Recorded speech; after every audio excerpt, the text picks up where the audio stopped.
Pedro, a gente percebe que algumas pessoas conversando com a gente, elas realmente não têm noção do que elas estão vivendo. Outra pessoa olha de fora e fala assim, gente, mas que situação absurda. Mas quem tá lá naquela situação, naquele relacionamento, tá levando de boa. Quantas pessoas chegam no seu consultório? Muita gente chega nessa situação de realmente não estar vendo a situação que está vivendo, ou a galera chega mais consciente, mas querendo tapear a situação? É muito legal isso.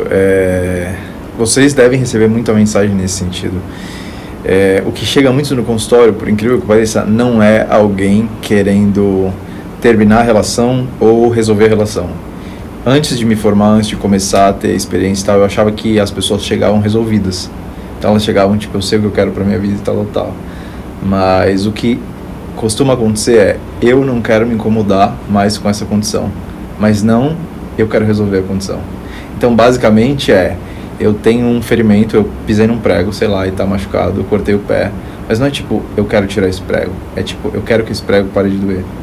Então o que acontece enormemente é tipo, o que eu faço? Que técnica mental, imaginativa, que técnica psicológica eu posso fazer para que a dor passe? Em outras palavras, como é que eu posso estar no mesmo ambiente que me fode, que acaba comigo, que me deixa mal, sabe, sem precisar mudar alguma coisa, sem precisar falar pro cara ou pra mina, tipo, não tá dando certo? Como é que eu posso ir pra casa, ficar tudo bem, ouvir um monte de graça, tal, e dormir tranquila? Eu lembro que a primeira vez que isso chegou pra mim, e ingenuamente eu comecei a me debruçar, tipo, como é que eu posso ajudar alguém a que essa dor vá embora? E aí quando eu tava fazendo os rascunhos, eu olhei e pensei, que merda que eu tô fazendo? Que merda que é ajudar alguém, entre aspas, a ficar confortável com um sequestrador, sabe? Então o que chega muito é as pessoas querendo que a dor passe, não que a situação mude. A ideia de que tire essa agonia de mim, né? Mas não tem mudança. Em relação ao abuso, qual que é a maior experiência que você já teve dentro do consultório, que você viu isso aqui é gritante? Eu nunca até hoje peguei um caso onde houvesse agressão física constante, tipo, super frequente, mas já aconteceu de eu ter contato com casos de tipo, esporadicamente isso acontece, eu sei que vai acontecer de novo, o que eu faço? E é um desafio enorme, né? É um desafio enorme porque quando a gente fala de relacionamento amoroso abusivo, a gente fala de ambivalência, né? A gente fala da concorrência entre amor, medo, amor, ódio, amor e não ter opção. Exatamente como quando a gente olha duas opções e a gente não faz a mínima ideia do que fazer, do que escolher. As pessoas chegam lá sabendo das carências que ela tem? Cara, eu tava tendo essa conversa ontem ainda. As pessoas não sabem, porque assim, sabe uma coisa legal? Seria incrível se quem tá ouvindo pudesse entender. Eu vou fazer o máximo pra ser claro. Se eu perguntar pra vocês agora, se vocês estão com fome, vocês saberiam me responder. Vocês olhariam pra dentro, perceberiam alguma coisa aqui dentro e me diriam, tipo, sim ou não. Em base, em resumo, saber o que a gente sente, saber o que acontece dentro da gente é um treino.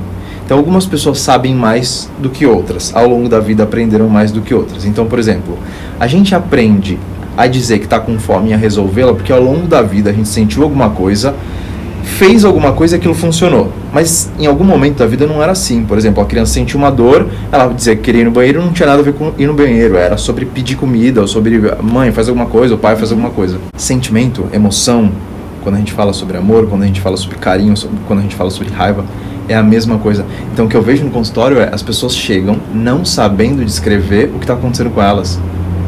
Então às vezes as pessoas dizem tipo, eu amo fulano, mas não quero ficar.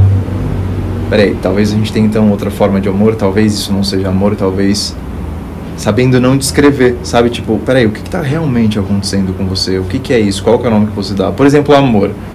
Se eu estivesse na poesia, eu diria o amor é uma sorte. Dentro do consultório com alguém sofrendo, eu ia dizer o amor é uma sorte, mas que respeita algumas coisas.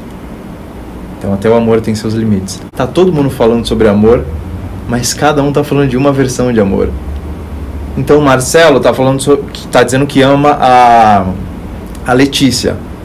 E a Letícia tá dizendo, pô, eu também te amo, mas os amores ao que eles se referem são diferentes. Então, talvez pro Marcelo, amar signifique fazer isso dentro de um relacionamento abusivo e tal. Mas pra Letícia, isso não é amor. Uma pessoa que me ama, ela pode abusar de mim? Mesmo me amando? Acho que isso é louco na cabeça das pessoas. Não, mas esse cara me ama. Mas ele está abusando de você, ele está abusando de você, ele está abusando de você, ele está te ofendendo, ele está te humilhando, ele está tirando de você sua autoestima, ele está te agredindo, ele está tirando sua esperança, ele está colocando você, isolando você num quadradinho do resto do mundo. Tirando a liberdade. Ele está tirando sua liberdade, você já não é mais você não tem mais identidade, você não sabe o que você gosta, o que você quer, mas você está lá, não, pô, mas ele me ama. E aí, quem ama pode abusar? O cara mesmo amando uma mulher, ele pode abusar dela? É muito polêmico falar isso, mas assim, se a gente faz um estudo histórico do que aquela pessoa passou, a gente consegue entender praticamente qualquer comportamento.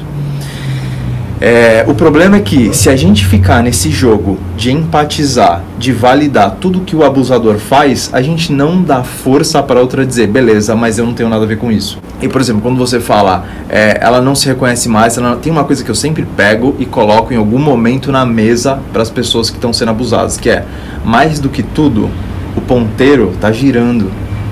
E você não tem mais tanto tempo, como você tinha há uma semana e há um ano e tal. Então, a metáfora que eu faço sempre, quando a gente fala de relacionamento abusivo os relacionamentos abusivos, eles são como aquelas máquinas de caça-níquel. Eles começam dando certo. Então, eles começam de algum jeito com as duas partes ganhando. Mas vamos pegar do abusado. O abusado, ele entrou numa relação em que ele ganha. Então, os caça-níqueis, eles são assim. Você começa e dá tudo muito certo e tal.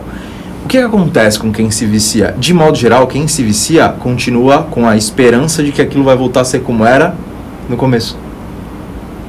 Infinitamente. Uma tarde seguida de outra tarde, seguida de outra noite. Ah, não, mas dessa vez tal. A pessoa meio que sai da realidade, né? A realidade, pra ela, sempre vai ser o começo. O começo. Nunca vai ser o presente, nunca vai ser o que tá acontecendo ali. Nunca vai ser aquela palavra que ela recebeu, aquele tapa que ela levou. A realidade pra ela sempre vai ser o começo, né?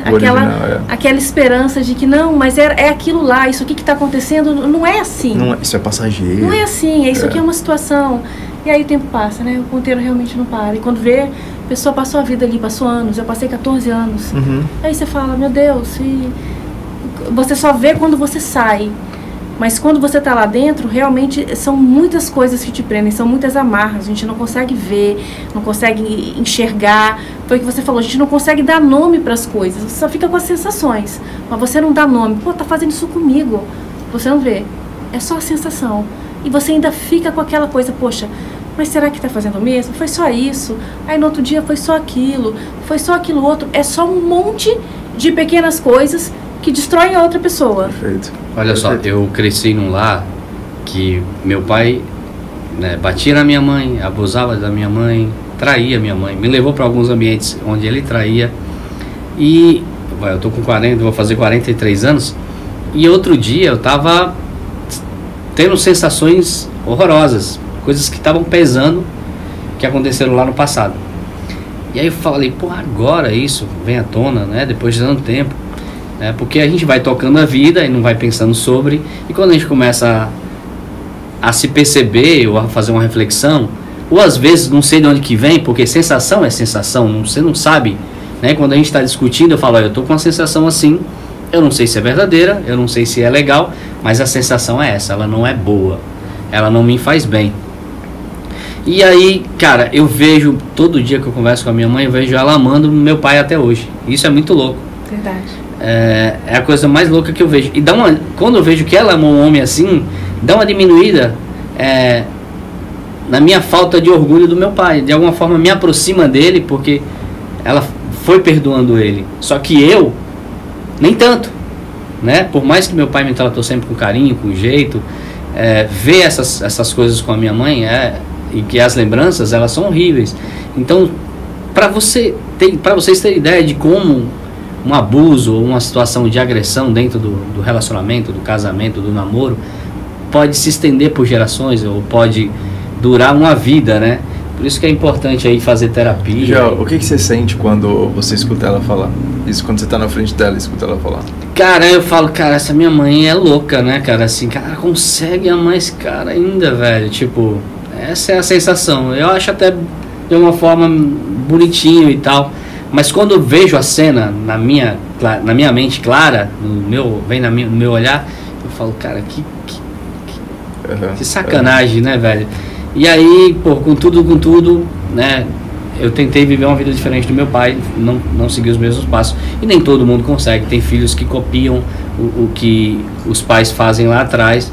E eu, graças a Deus, Deus me deu essa graça de não seguir esses passos aí. Eu, quando vejo a Dona Terezinha falando isso, meu Deus, eu fico furiosa, eu falo, não, Dona Terezinha, você não ama ele, isso não é amor, não pode ser. Mas pode ser o amor dela. Pode ser o amor dela. Mas dá vontade de apresentar outros modos de amor, né? Tipo, eu entendo que isso aqui tá total. Olha pra gente. Isso aqui é amor, ele me ama, mas eu sei que é o que ela sente. E cada pessoa acha que tem os seus limites. A Dona Terezinha tem o limite dela muito definido, como algumas mulheres têm. Por exemplo, para mim basta que ele retorne para casa e me queira. Para mim basta isso. O que ele faz na rua não importa. Que legal isso. E é fácil entender o que aconteceu com a minha mãe, porque o primeiro casamento dela, o abuso era constante, era agressão todo dia, era agressão verbal. O meu pai, ela ainda teve momentos de ir no forró, teve momentos de prazer. Falava que fazia. Paixão. Eu não acredito muito, falava que fazia 6, 7 vezes amor na mesma noite. Então, viver momentos de prazer, mesmo ele tendo alguns momentos ali de raiva, de agressão, eles tiveram momentos de felicidade. Então, de alguma forma, para ela, é o que ela conheceu mais próximo do amor, perto de todas as experiências anteriores que ela já teve. Vocês recebem muitas mensagens sobre relacionamento abusivo, né? Muitas. Vocês, para essas pessoas que escrevem, aquelas que vocês respondem, vocês percebem que as coisas mudam de algum modo? Mudam? Não, as coisas não mudam. A gente só vai recebendo cada vez mensagens. Quando a gente mantém a conversa com as pessoas, a gente vai vendo, na verdade, que aquilo é muito pior do que o que a pessoa apresentou inicialmente. Então a gente não vê nada melhorando. Entendi. A gente vê que as coisas vão tomando proporções que você fala assim, meu Deus do céu, por favor, procure ajuda de uma pessoa próxima a você, alguém tem que saber disso. Né? Eu acho difícil uma pessoa sair de uma situação dessa sozinha, apesar da decisão ser dela.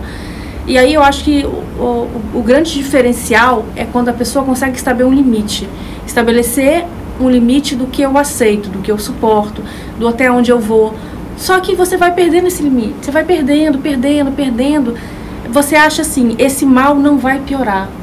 E aí, ao invés de você lutar contra o mal, contra o ciúme doentio da outra pessoa, contra a agressão, contra a humilhação dela, você vai se acostumando. Você acha que você é capaz de administrar todo aquele mal que vem contra você. Você fala, eu vou dar conta.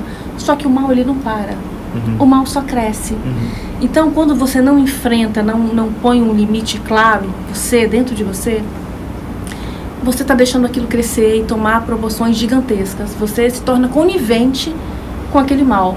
Eu, quando saí dessa relação,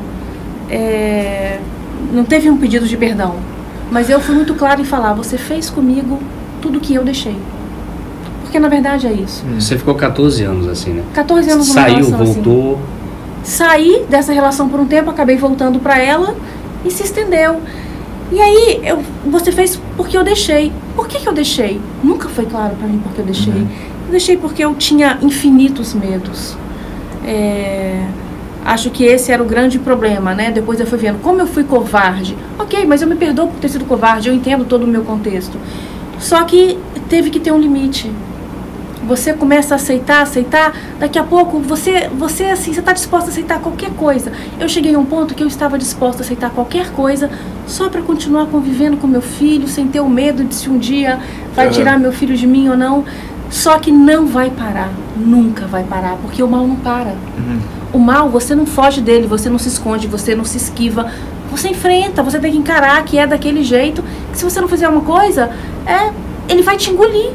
E eu acho que é isso que acontece com as pessoas. A gente vai ficando ali, vai ficando.